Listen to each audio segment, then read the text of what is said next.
श्री कृष्ण कहते हैं, दिव्यता केवल शक्तिशाली होने में नहीं बल्कि वास्तविक दिव्यता दूसरों में शक्ति जागृत करने में है।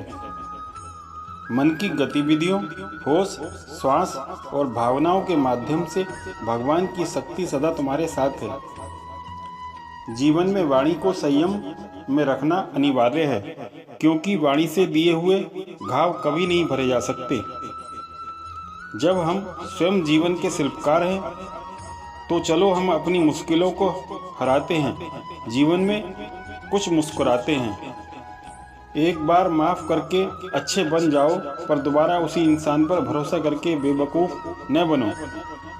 न हार चाहिए न जीत चाहिए। जीवन में अच्छी सफलता के लिए परिवार और कुछ मित्रों का साथ चाहिए। रिश्तों को निभाने के लिए वक्त निकालिए। कहीं ऐसा न हो जब आपके पास वक्त हो तो रिश्ता ही न बचे। वह जो इस ज्ञान में विश्वास नहीं रखते, मुझे प्राप्त किए बिना जन्म और मृत्यु के चक्र में अनुगमन करते रहते हैं। लोग आपके अपमान के बारे में हमेशा बात करेंगे। सम्मानित व्यक्ति के लिए अपमान मृत्यु से भी बदतर है।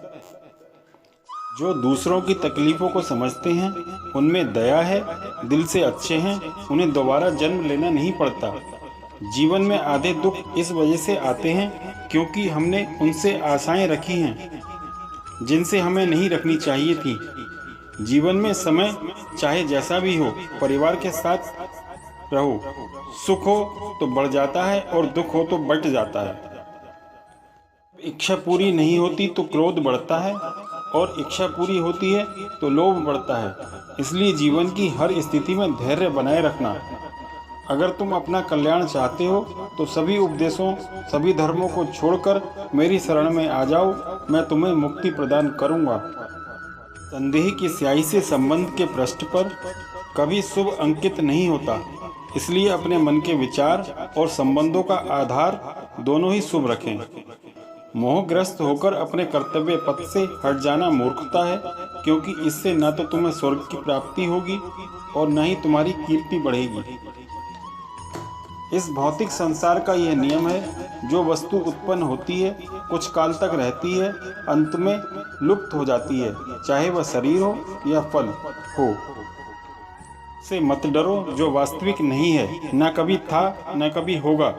जो वास्तविक है वो हमेशा था और उसे कभी नष्ट नहीं किया जा सकता। जीवन में आधे दुख इस कारण जन्म लेते हैं क्योंकि हमारी आशाएं बड़ी होती हैं। इन आशाओं का त्याग करके देखो, जीवन में सुख ही सुख है।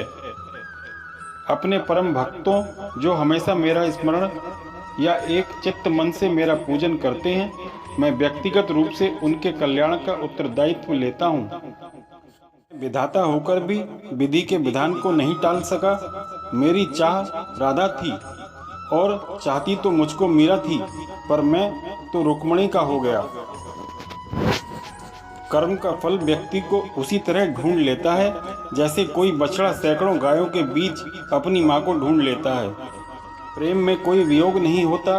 प्रेम ही अंतिम योग है, अंतिम मिलन है। बस देखने का ही नजरिया है।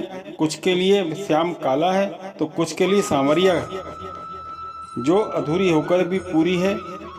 जिसके बिना ये दुनिया सूनी है, वही तो मेरी राधा कृष्ण की जोड़ी है। श्री कृष्ण कहते हैं, कठिन समय में समझदार व्यक्ति रास्ता खोलते हैं और कायर व्यक्ति बहाना। गीता में श्री कृष्ण ने बुद्धिमान व्यक्ति की पहचान बताई है। इसके अनुसार सबसे समझदार और स्थिर बुद्धि वाला व्यक्ति वही है जो सफलता मिलने पर अहंकार में नहीं आता और विफलता मिलने पर गम में नहीं डूबता। गीता में श्री कृष्ण कहते हैं, समय कभी एक जैसा नहीं रहता। जो दूसरों को बेवजह रुलाते हैं उन्हें भी रोना पड़ता है। जो दूसरों को दुख देते हैं, आगे चलकर उन्हें भी दुख भोगना पड़ता है। केवल डरपोक और कमजोर ही चीज़ों को भाग्य पर छोड़ते हैं, लेकिन जो मजबूत और खुद पर भरोसा करने वाले होते हैं, वे कभी भी नियति या भाग्य पर निर्भर नहीं करते। गीता के अनुसार सिर्फ दिखावे के लिए अच्छा मत बनो। वो परमात्मा आपको बाहर से नहीं बल्कि भीतर से भी जानता है। इसलिए कोई भी बदलाव पूरी तरह स्वयं से के लिए होना चाहिए। आप खुश हैं या दुखी, यह दोनों प्रकार आपके ऊपर निर्भर करता है। अगर आप प्रसन्न रहना चाहते हैं तो आप हर हाल में प्रसन्न ही रहेंगे। अगर आप अपने मन में बार बार नकारात्मक विचार लाएंगे तो आप दुखी ही होंगे। विचार ही हर व्यक्ति की शत्रु और मित्र होती है।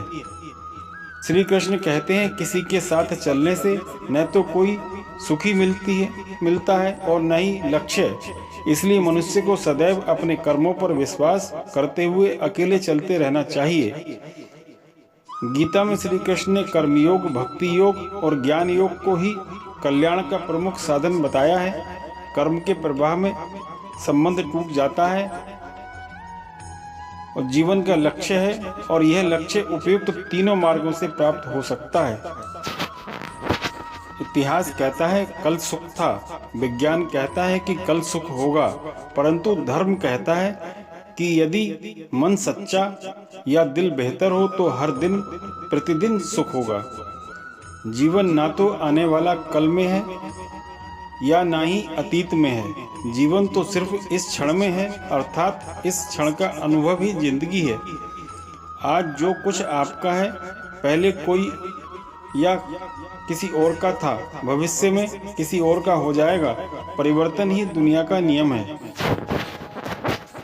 जो नहीं होने वाला है वो कभी नहीं होगा, चाहे अपनी एड़ी से सर तक का पूरा जोर लगा दो।